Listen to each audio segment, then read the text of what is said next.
just really want to thank Faye and the committee who put this event together for the invite. Thank you so much. Also, I was about to say that I was most impressed with the fact that we have so many young folks in the room, because usually the attendance is geared more towards our aged individuals and residents of our city. So my name is Rosario Dowling, and I'm with California Against Slavery. We're a nonprofit seeking to remedy and enhance current state laws against human trafficking. And so what happens is, if you've ever heard the story of the little red hen, usually when someone comes up with a great project to take part in and they ask people to help, no one wants to help. No one wants to get down and do the dirty work. No one wants to participate. But after the finished product, you have all sorts of folks jumping on board. And really that's what's happened with our initiative, Prop 35. We were championing it to the legislature, and we really didn't have any elected officials wanting to champion this. Even though 80% of what Proposition 35 is were based on recommendations for the state of California by an association of district attorneys back in 2007. And so we're basically doing what has been recommended for the state of California, plus a couple of items.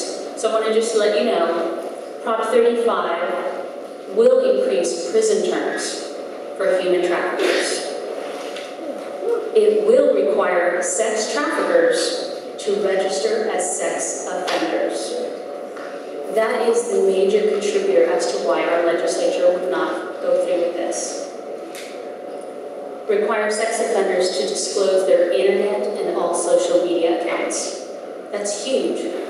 But that is what has been completely inundating and plaguing our communities, with girls and boys being lured. We are not a service provider, but we get phone calls from domestic violence situations, from girls leaving situations where they're exploited. I just brought up a girl from Los Angeles to a program here in Northern California. Was trafficked from Florida at 10, taken down to Baja.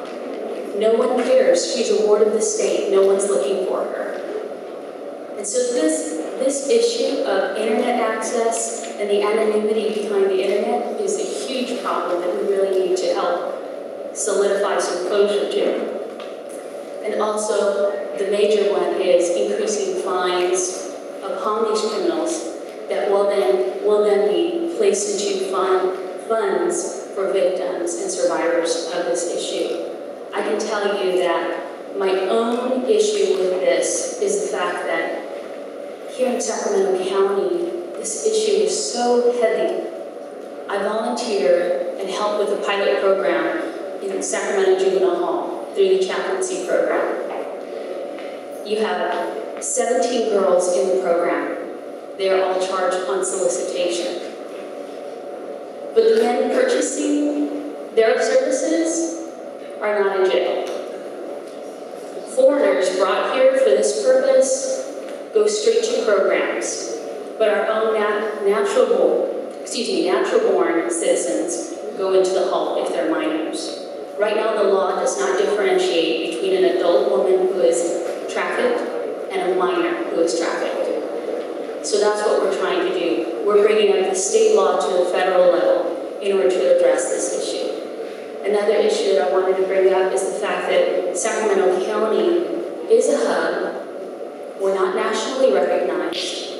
We might be number 5 in the state of California. Los Angeles is number 1 nationally, San Francisco number 7, and San Diego number 8. We know that Oakland is a major hub. We know that Fresno is a major hub.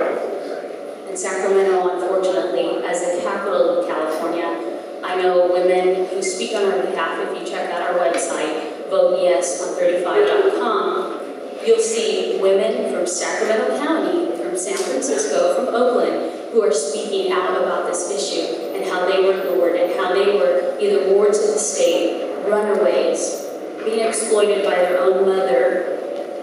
Mother's bills were getting paid, but the girl was being exploited. I had a case that was brought to me by a private investigator in order to find her a home, and the mother was not looking for her. The auntie and the uncle were looking for her, but the mother wasn't looking for her because she knew that ultimately the problem stemmed from her. She was benefiting from the trafficker paying her bills. So we cannot legislate enough laws to fix families, but I think that this is going to give just a platform to be able to address and look and reflect in our own communities what it is that we're shortchanging our kids and our vulnerable young women and boys. Just to give you a quick glimpse, I speak really fast because I'm trying to get it all done. Just to give you a quick glimpse, we were not endorsed, we were not helped by any elected official until we actually made it on the ballot. So I can tell you that although we are now being endorsed and supported by elected officials, that's not how we started, and it's okay, we want to partner up with them, because we will have to follow up with more things. But especially for you younger participants this morning, if there's an area where you can help, is volunteer Sacramento Hall, volunteer in these after-school programs where they are tutoring kids. I tutor high maximum unit boys in the hall, and these are our kids. They look like us, and we need to be in there helping the problem. Thank you.